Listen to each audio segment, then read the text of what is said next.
Hi Maharlikans, hello po. Mabuhay tayong lahat uli. At pag-usapan na naman natin itong babaeng fraud, babaeng mapagpanggap na si walang iba kundi si Fraud Robredo, Lene Robredo. Unang-una po, thank you sa lahat ng mga nag-send ng screenshots at sa mga information. Sinabi niya sa kanyang interview na mabagal daw ang aksyon ng Duterte administration.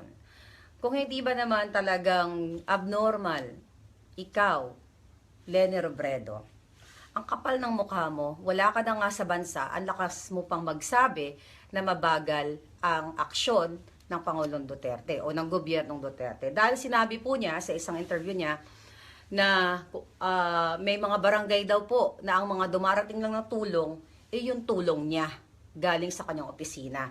O di ba? Nagmamagaling na naman tong hayop na babaeng to. Pangalawa, okay, base sa interview niya, may bullets po tayo para hindi ko makalimutan. Ang sabi po niya na masama, okay, according to her, masama din ang loob ko na nangyari na wala ako. Okay, di ba? Ang drama. Masama daw ang loob niya. Unang-una, may forecast, may weather forecasting. So, ibig sabihin, bago ka umalis, gaga, alam mo na mayroong bagyo. Kung talagang gusto mong nandoon ka. Dahil yun ang sabi mo sa interview mo. Okay? May weather forecasting, you can forecast, okay, yung mga ano dyan, yung mga expert dyan, up to 7 days or even months. Okay? But most accurate, based on my research, like 1 week.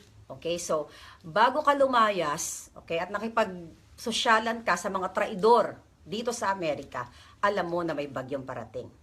Kaya wag mong lolokohin ang bayan. Number 2, ang sabi niya, napakahirap maghanap ng 5 tickets dahil kasama daw yung 3 niyang anak at saka ang kanyang nanay. O diba, putang ina, baka mahirap maghanap ng 5 tickets? Hoy, okay, hindi lang ikaw ang sumasakay sa eroplano. Okay? Halos lahat kami sumakay na sa eroplano at kahit 50 tickets, kung may pera ka, kung talagang gusto mong umuwi, kaya mong umuwi. Hindi lang iisa ang airlines. 'Di ba? Libo-libong airlines ang meron sa buong mundo. So wag mong lolokohin ng tao na sasabihin mo na mahirap maghanap ng ticket. Okay? Pag during Christmas season, like 25 o January 1st, yun yung maraming available na flights eh. Dahil yung mga tao nasa bahay lang or nagsi-celebrate.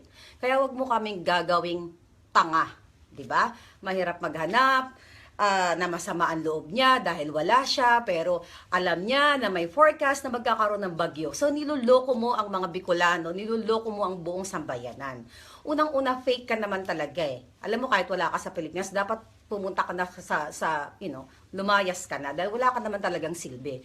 Kaya lang po tayo kikriticize dahil gusto natin ipaalam sa taong bayan na manloloko ang babaeng fake na ito. Another thing, yun, sabi niya, iba daw sana kung nandiyan siya sa Pilipinas, iba daw sana ang naging effect ng bagyo.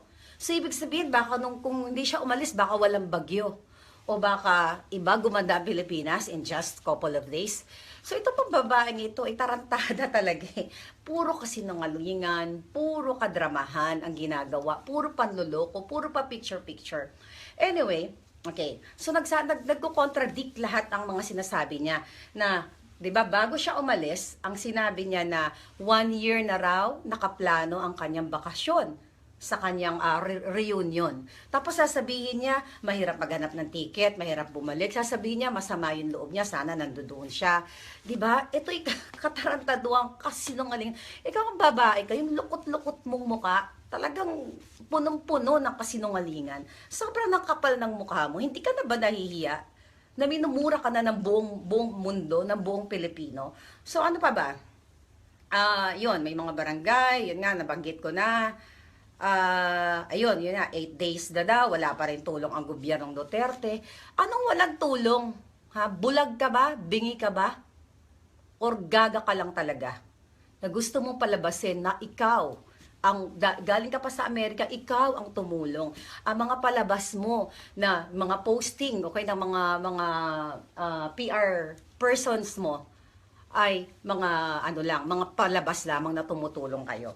So, ito po ay malinaw na katarantaduhan. At saka yung reunion mo, bakit wala kang picture? Mga swapang kayo, mga buwakaw kayo sa picture magpamilya.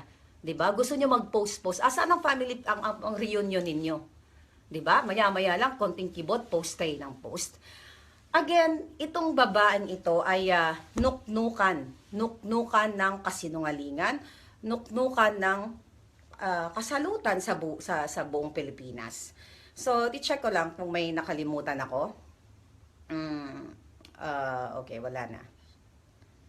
Okay, so I think yun na yun. So, yun lang yung gusto kong sabihin sa inyo. At ito ay malinaw na panloloko. Kaya po sa ating mga kababayan, talagang paulit-ulit tayong murahin itong babaeng ito dahil wala po siyang kahihiyan.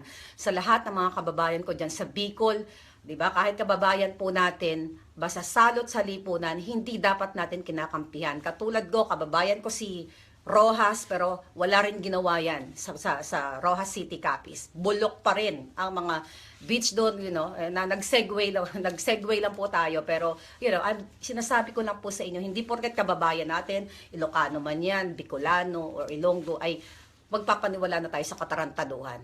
So, ganun pa man po, tayo mga Pilipino, huwag tayong titigil dahil itong babaeng ito at ang kanyang mga partido hindi titigil sa pagsira sa ating gobyerno. Okay? So mabuhay po tayong lahat uli at tuloy ang laban.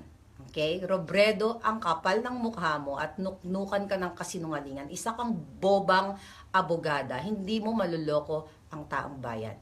So yun lang po. The president is very sympathetic to Bongbong Marcos, Yes. and is very friendly with the Marcoses. So how can you expect to unify the voices when you will not expect to get support from the president? Ano talaga yun? Ako kasi, we have seen in the past, I don't know if I am being very optimistic about it, pero we have seen in the past 5 months that the president has backed down on several decisions already. And I think it is still worth a try. Pag hindi siya nakinig, ibang usapan yon. Pero What will you do pag hindi siya nakinig? pag hindi kasi siya nakinig, then the fight will be against him already. Pero ngayon, I don't think there is a need for that. Kasi hindi pa naman natin sinusubukan na magkaisa tayo para pakinggan tayo. Baka he thinks, I read one of his statements before, na parang sinasabi niya, konti lang naman yung, parang it's a very small percentage of the population who think that way. Dapat ipakita natin sa kanya na mali siya doon. Na hindi lang ito small percentage of the population, pero marami actually yung ganito yung pakiramdam, kaya pakinggan mo kami.